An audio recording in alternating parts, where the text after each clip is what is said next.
हर खुशी आपकी रहे, हर मुस्कान आपके होठों पर सजी रहे। रंग भरे इस त्योहार की तरह आपकी जिंदगी भी रंगों सी रहे। आप सभी को मेरी ओर से होली पर्व की हार्दिक शुभकामनाएं। आप सभी को मेरा नमस्कार। होली हम लोगों का एक प्रमुख त्योहार है जो फाल्गुन माह में मनाया जाता है। देखिए, यह त्योहार हमें एकता, प्रेम, भाईचारे और सांस्कृतिक विरासत को समझने और निभाने का संदेश देता है। होली का जो मुख्य संदेश है वह है बुराई पर अच्छाई की जीत। प्रेम, एकता और नकारात्मकता को खत्म कर सकारात्मकता को लाना, यही होली का मुख्य संदेश है, जिसके लिए पौराणिक कथा प्रचलित है प्रहलाद और होलिका की। भक्त प्रहलाद, जिसका जन्म हिरण्याकश्यप के घर में हुआ, वह हिरण्याकश्यप जो खुद को स्वयं भगवान मानता था, वह कहता था कि सब मेरी पूजा करो, मैं स्वयं में भगवान हूं, क्योंकि उसे भगवान से वरदान प्राप्त था कि ना वह दिन मरेगा, ना रात मरेगा, ना धरती पे मरेगा, ना आसमान में मरेगा, ना उसे नर मार सकता है, ना उसे जानवर मार सकता है, ना वो अस्त्र से मरेगा, ना ही शस्त्र से मरेगा। ऐसा वरदान पाने के बाद वह अपने को इतने अहंकार में भर लेता है कि वह स्वयं को ही देवता समझ बैठा है।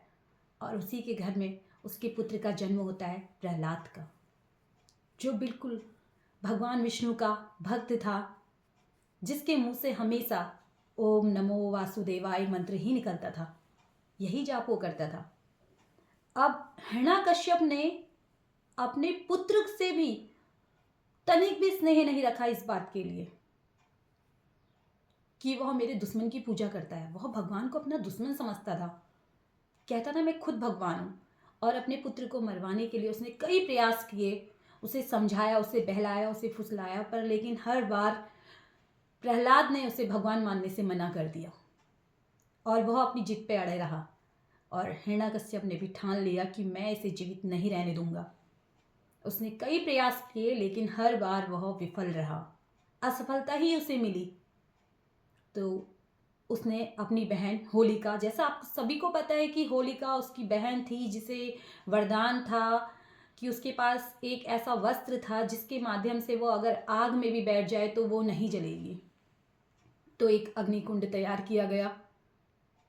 होलिका किसी बहाने से उसे बहलाकर अपनी गोद में लेकर वहां पे बैठ गई, उस पर आग लगाई गई।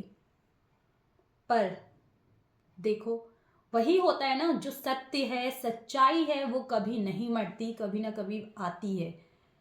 किसी भी प्रकार से होलिका के सर से वह वस्त्र उड़ा और प्रहलाद पर आया और होलिका उस अग्नि में जल गई और प्रहलाद, उस पर एक आंच भी नहीं आई।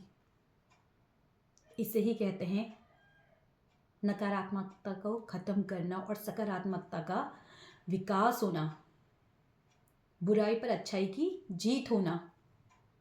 अब भगवान विष्णु ने नरसिंह का अवतार लेकर के हिरण्याकश्यप का वध किया। ये कहानी यहाँ खत्म होती है और ये ही कहानी हमें ये संदेश देती है कि जिस प्रकार अहंकार, बुराई का इतना बुरा अंत होता है, तो इसलिए हमें अहंकार और बुराई से दूर रहना चाहिए, नकारात्मकता को अपने से दूर रखना चाहिए, अच्छाई के मार्ग पर चलें। अहंकार बिल्कुल नहीं करना चाहिए। घमंड तो सबसे बुरी चीज है जो सबका नाश कर देती है। अब देखिए, होली हमारे समाज को एकजुट करने और हमारे देश को धर्मनिरपेक्षता का हमारा ताना बाना है, उसको मजबूत करने में बहुत ही सहायक होती है। ये ऐसा त्योहार है जब हम अपने गिले शिकवे भूलते हैं, अपने दुश्मन को भी अपने गले लगाते हैं और खुशियां मनाते हैं। देखिए, जीवन का रंग ऐसा होना चाहिए जैसे ईश्वर में गहरी आस्था से उत्पन्न होने वाला रंग। हमें होली के जीवंत, सुगंधित और सुंदर रंगों से ही खेलना चाहिए, गंदे पानी से नहीं।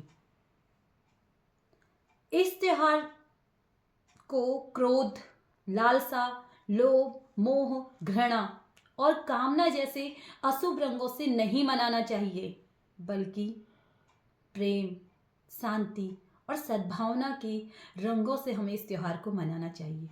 अंत में फिर से एक बार आप सभी को होली पर्व की ढेर सारी शुभकामनाएं। जय हिंद, जय भारत, वंदे मातरम।